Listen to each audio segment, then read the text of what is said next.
Good morning, everybody. This is Donald Blondahl, Hall of Fame veteran, sports cards and collectibles, coming live to you with our Hall of Fame Friday series.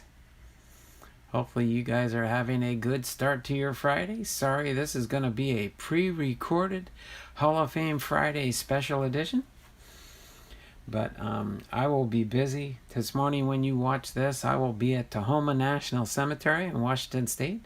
My brother-in-law is being interned, having his funeral today. So I am paying respect to the family that way.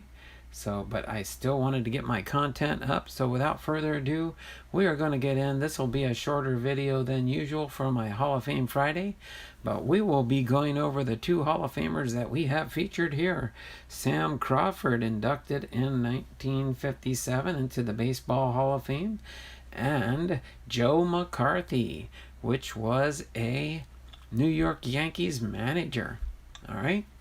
So without further ado, we will get into these two Hall of Famers for 1957 and go into their information for their induction into the National Baseball Hall of Fame.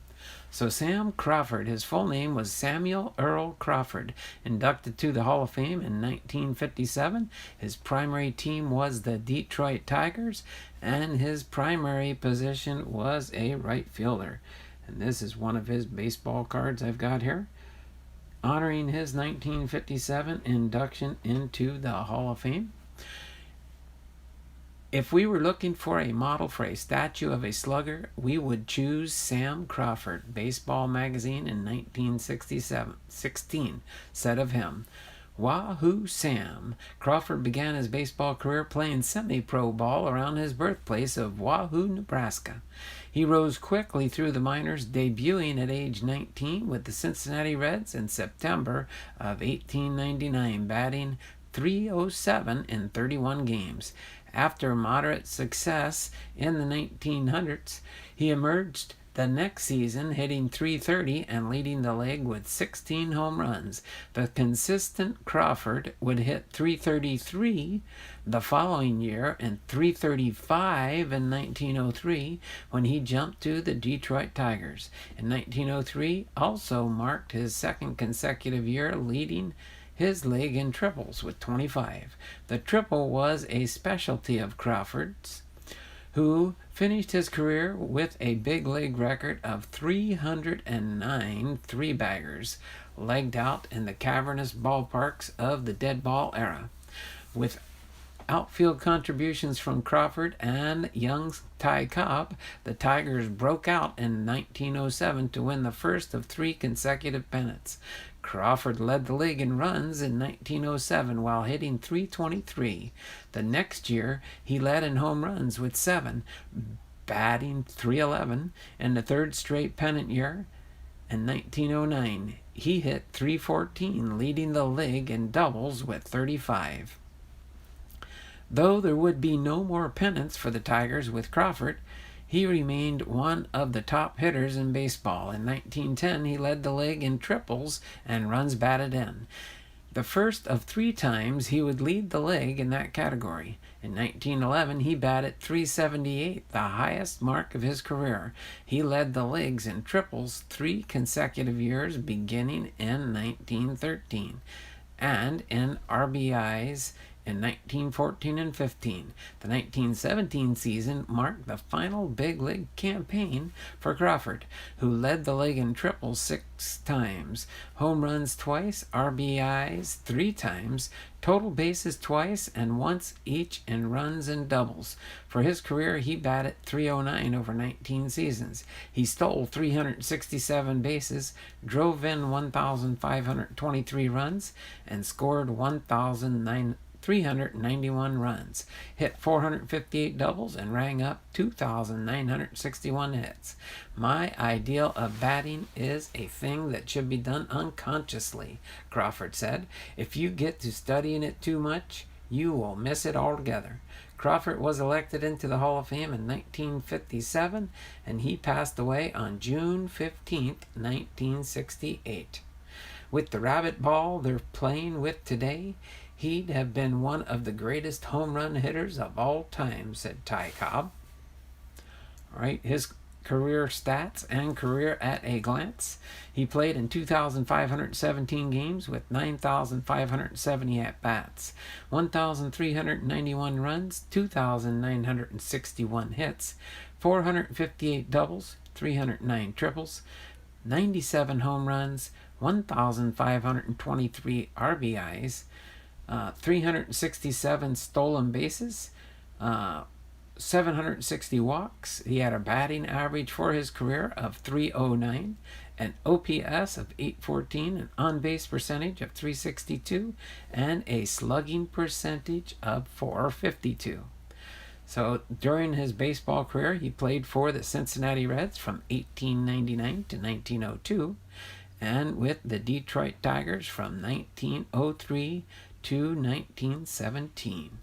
So there you have it, the Hall of Fame induction information for Samuel Crawford, commonly known as Sam Crawford, inducted into the Hall of Fame in 1957.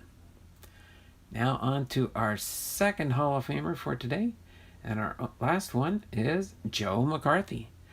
Joe McCarthy, Joseph Vincent McCarthy, inducted into the Hall of Fame in 1957. His primary team was the New York Yankees, and his primary position, he was a manager for the Yankees. Never a day went by when you didn't learn something from Joe McCarthy, said Joe DiMaggio. For a man who never played in the major leagues, Joe McCarthy seemed to know more than anyone about how to win in the big leagues.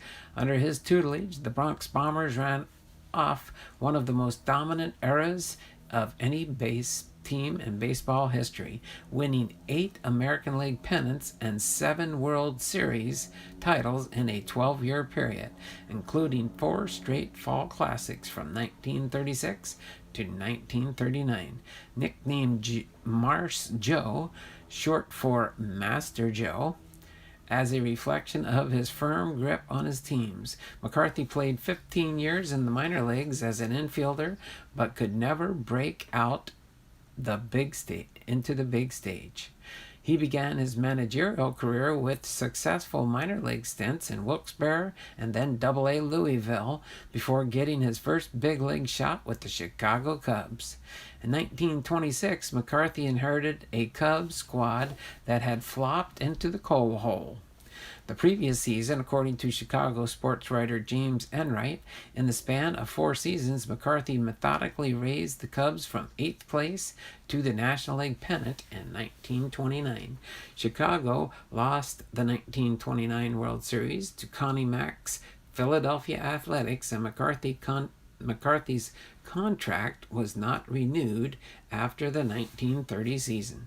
After a brief bidding war between the Red Sox and the Yankees, McCarthy donned the pinstripes with much fanfare.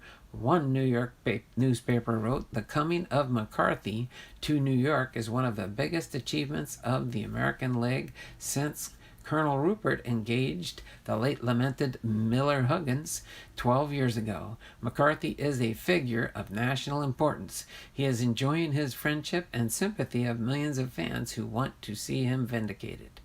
McCarthy's strict but fair managerial style paid immediate dividends in New York. He opted not to wear a uniform number and deferred attention as much as possible to his star players. As the mantle passed from Babe Ruth to Lou Gehrig to Joe DiMaggio, the Yankees consistently remained on top of the American League standings. The Bronx Bombers won 94 games in McCarthy's first season, then followed up with 107 wins and the 1932 World Series title over McCarthy's 15 full seasons on the bench.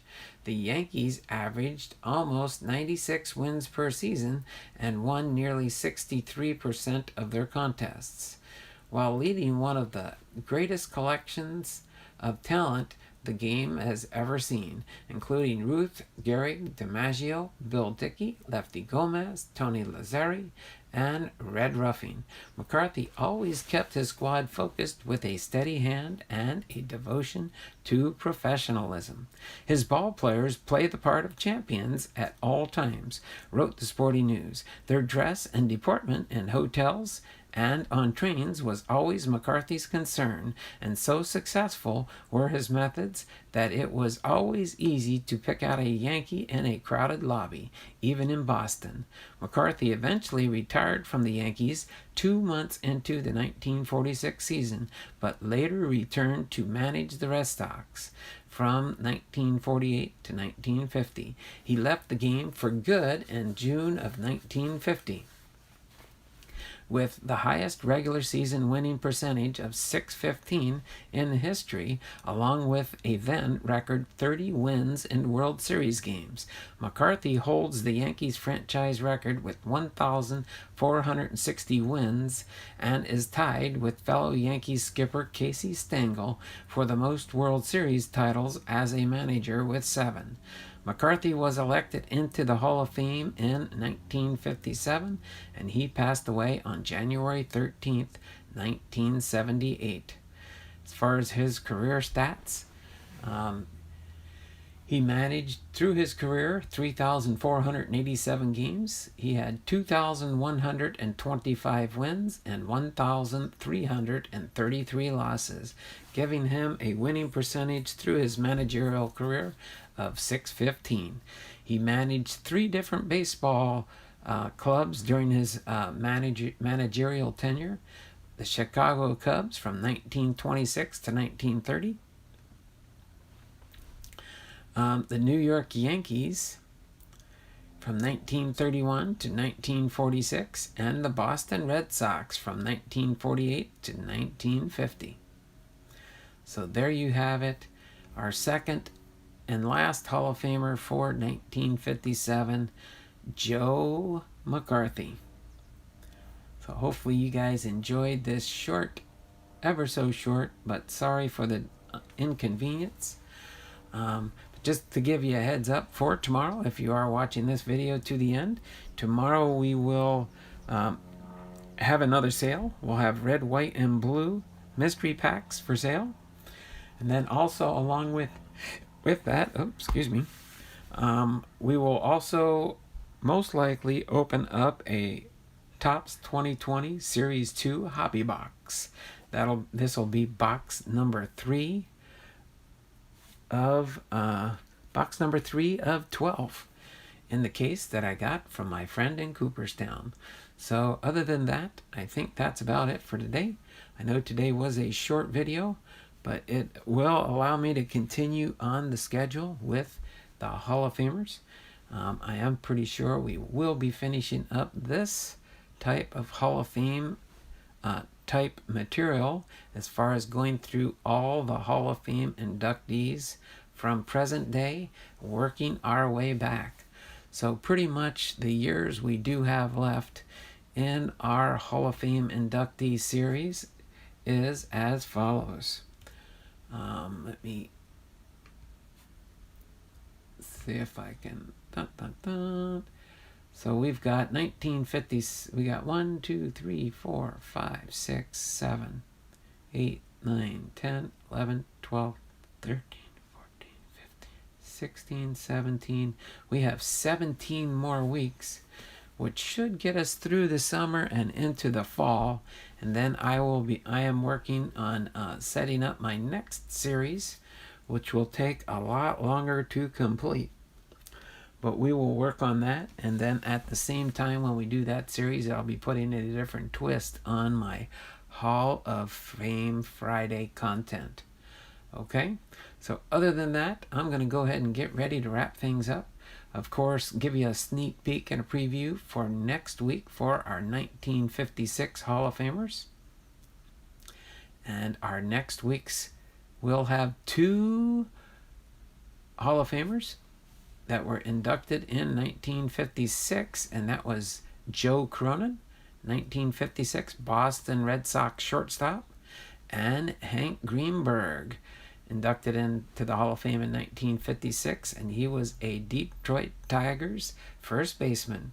So other than that, we will go ahead and finish things up today. We will see you guys tomorrow, guys and gals, tomorrow for our Saturday sale. Bye now. Take care and have a great day.